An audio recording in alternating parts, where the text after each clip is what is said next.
Hello, I'm Dr. Bang, the hair wizard who protects your hair. It's a pleasure to be here. Upon examination, I've noticed that the state of the hair follicles and the hair growth rate appear to vary. But here's an interesting question.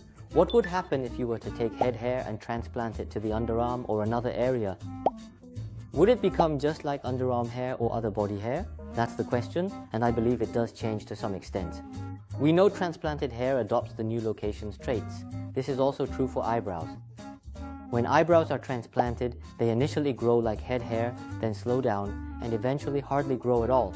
It's like the hair in areas where your body folds. From my perspective, the hair thickness itself is not particularly substantial. So the hair is naturally thin, but it's constantly being pressed, and since it's located in an area that's not easily visible, it's not well maintained. This, I believe, might be why frizziness becomes more prevalent. If you actually collect samples and compare the thickness of underarm hair and head hair, you'll see head hair is a bit longer and feels somewhat stiff. However, underarm hair, though its roots are larger, is much thinner than head hair. It's almost like a tadpole's tail, if you will, growing in a swaying manner. So it's safe to say the hair follicle itself is quite distinct. The reason for this seems to be influenced by hormones and various other factors as the body develops. So it would be accurate to state that underarm hair and hair from other body areas are somewhat different. For instance, if men have excessive underarm or body sweat, it can lead to an unpleasant odor and a somewhat dirty feeling, wouldn't you agree? That's often due to various bodily secretions being trapped and not being properly washed away. Regarding that area, if you try hair removal and meticulous cleansing, I can tell you that those secretions and even some of the pigmentation issues can be reduced.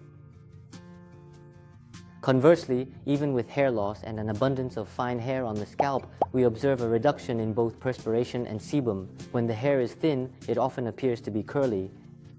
It is true that thinner areas with less regenerative capacity often have fewer secretions.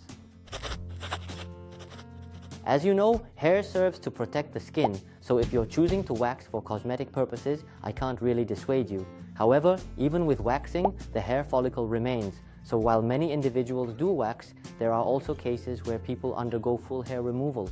However, hair removal ultimately eliminates the hair follicle, yet I frequently observe instances of hyperpigmentation. This poses quite a dilemma.